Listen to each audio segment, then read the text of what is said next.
I understand Carrie is on the phone. Do you hear me? Yes, I can hear you. Very good. Good to have you with us. Hey. Our first order of business is to approve the order of the agenda. Do I hear a movement from anyone? I'll move to approve the agenda. Thank you very much. We have a motion to approve. Is there a second? I will second. Second, thank you. Those in favor say aye. Aye. Those opposed, same sign. The ayes have it. That moves us to our second order of business, which is minutes of November 15th meeting. Is there a motion to accept? This is Jenna. I motion to approve the minutes. Yeah, thank you very much. Is there a second? I'll second. Thank you. And those in favor, say aye. Aye. Those opposed, same sign. Thank you so much. That brings us to public comment, and I see we have public here, and we have the clock we're ready and waiting. Welcome. Thank you. I just ran through some cold out there.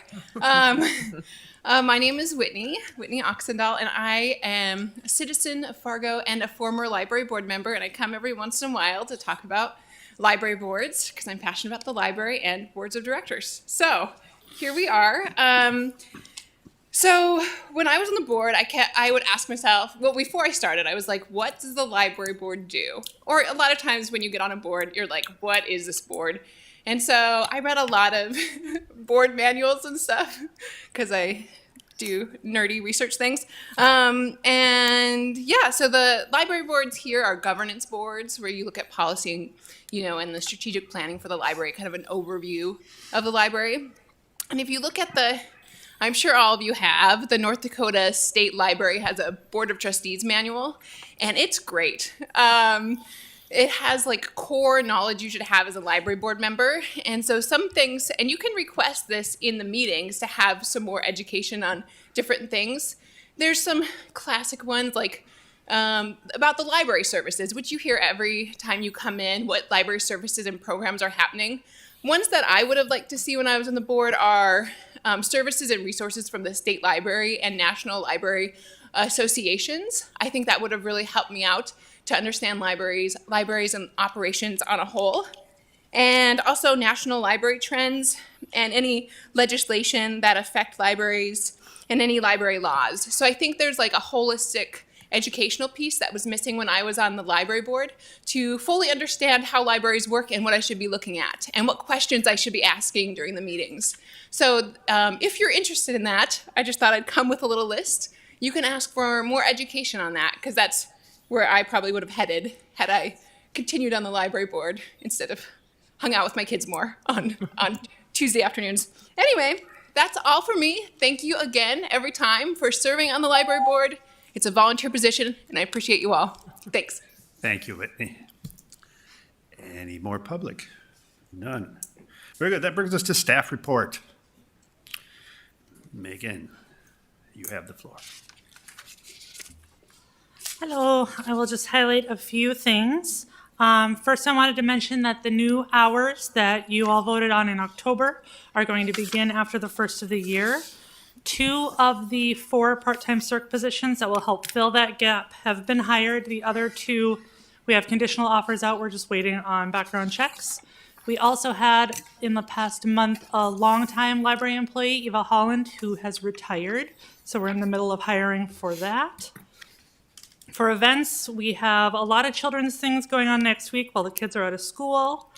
Overnight, next Tuesday to Wednesday, the library is hosting a stuffed animal sleepover.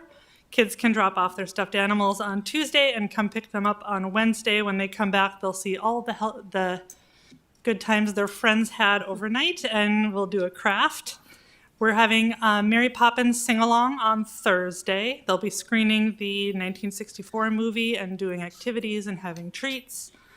On Friday, there is a Lego design contest for kids 12 and under. Kids are encouraged to build their creations at home and then bring them into the library between 2 and 3. And then they'll have activities and games while their creations are being judged and awarded prizes. For teens, we are suspending the weekly teen time for now, but they'll still be doing regular programming. In January, we're encouraging teens to come to the Carlson branch and collaborate to make TikTok videos. We're continuing a lot of our adult events into the new year, with book club still going strong, a silent reading party at Drecker Brewing, and of course, many crafting programs. We're also bringing back our popular tea tasting events. The first one's going to be January 7th at Carlson. They'll be sampling different teas from across the world, and since there's food involved on that, they're encouraging people to register in advance. One other continuing event I want to highlight is the weekly chess club. It's led by one of our volunteers, and everyone is welcome regardless of age or experience level. Anyone can come. It's free. It's every week. Thank you very much. Does anyone have any questions for Megan? I just got on the, on Facebook that on New Year's Eve, there is, here at the library, is a community culinary group that's having a New Year's Eve. Yeah, they are using our community room. It is not a library-sponsored event. Okay, so they're just using the room. Okay. Thank you very much. Very good. That brings us to director's report, and our director is here. Right, thank you. Per your packet, you look under Goal 5, Infrastructure, you see that the library admin team has had several meetings with the consultants in regards to facility master planning. We had one back on the 29th of November and really looked at, some of the ideas that the consultants came up with for the Dr. James Carlson Library, kind of looking at that, alterations, expansion of that nature, kind of doing some back and forth between the admin team and the consultants with that. Then the next one there on the 16th was also looking at Northport. Mother Nature intervened on the third meeting that we were going to have about Maine, so that's gotten rescheduled for January. It's been exciting. I'm really happy so far with what I'm seeing from the consultants. Obviously, we got to tighten it up a little bit more and get feedback back and forth, but we're looking forward to that soon to be finished by the end of, the beginning of next year. We kind of got behind. We had to cancel a meeting because of weather closures or what have you, but so as that kind of comes together, certainly, we'll certainly have a presentation to the board in regards to looking at that and walk you through the changes and decisions in that regard. We also talked about looking at potential additional location for a fourth location. Obviously, looking at that as a down south kind of situation and looking at various aspects of that. So more to come across that. But that's been exciting. The couple meetings that we've had have been really good. Looking forward to additional and then bringing kind of a draft to the board, draft presentation, kind of going from there. So unless anybody, you see the rest of my report, if anybody has any other questions. Looks as though you've been busy. A little bit. Okay. We move past the unfinished business, as there is none, to new business, access to materials policy review. Yeah, per your packet, you can see the action item summary there. And again, this is one of those policies that's really important for us. As if you've been a longtime person on the board, you know that it's been utilized several times. And again, it's just kind of the best practices to review policies after a number of years, not necessarily seeking changes, but more awareness and review that we're staying up, keep things current. I think this is one of the most important policies that we have as an organization. So I'm really happy that it exists. And so per the action item summary, I'm looking for the board to review and approve the access of materials policy as presented. Anyone have any questions or comments on this policy? Anyone? Noba? No? It seems all to be in order. If not, then I need a motion to approve the policy. I'll make the motion. Thank you very much. Is there a second? I'll second. Very good. So I have a motion and a second. Any comment? I think it's withstood the test of time here, so. Those in favor signify by saying aye. Aye. Aye. And those opposed, the same sign? Very good. It carries.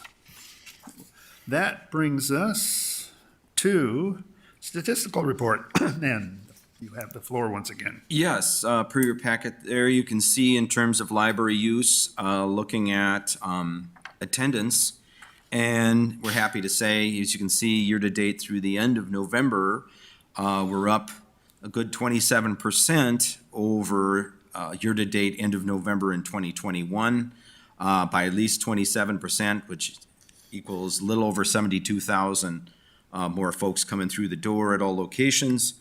The one caution I would give to that is, in comparison to 2019, which was a record year pre-COVID, year-to-date through the end of November in 2019 was 458,294 people, as opposed to 337,075. So we got a ways to go, but it's good that we've seen improvements out of 20 to 21, 22, and we look for that increase as we go to 23 as well. Similar numbers you can see in terms of programs, pretty much the same, just down just a little bit. Volunteers up a lot. Obviously, we have a lot more volunteer hours coming back, which is, we're very excited about that. Internet sign up 40%. Electronic web page hits about the same as last year. In terms of circulation, again, up just around 8% year to date over 21, which it represents an increase of over 61,000 more items checked out. And again, looking back to 2019, you see the number there, for through the end of November 2022, 845,224. And again, 2019 was a great year. It was a record year. By the end of November of 2019, we had 972,724 items circulated. So again, good, we're over 21. We still got a goal to get back to where we were in 2019. But we're trending in a positive direction. Any questions? Yes. Any questions for Tim? Very good. All right. Financials?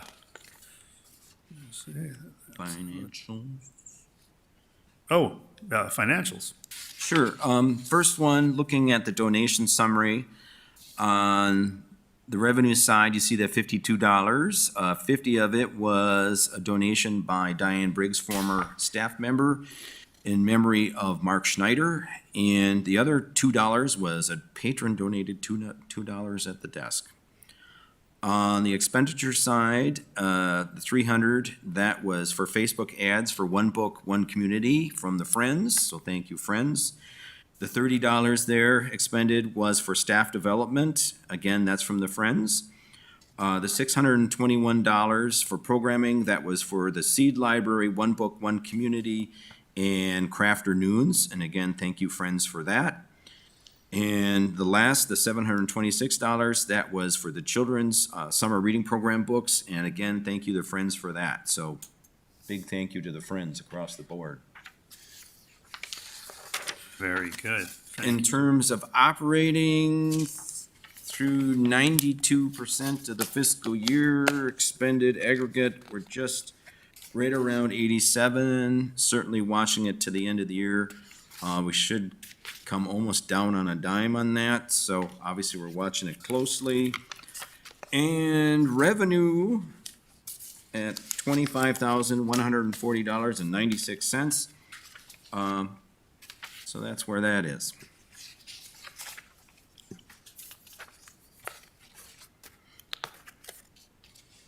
Any questions? None? Very good. Thank you, Tim. I See no Friends of the Library is here. So that our next meeting will be January 17th.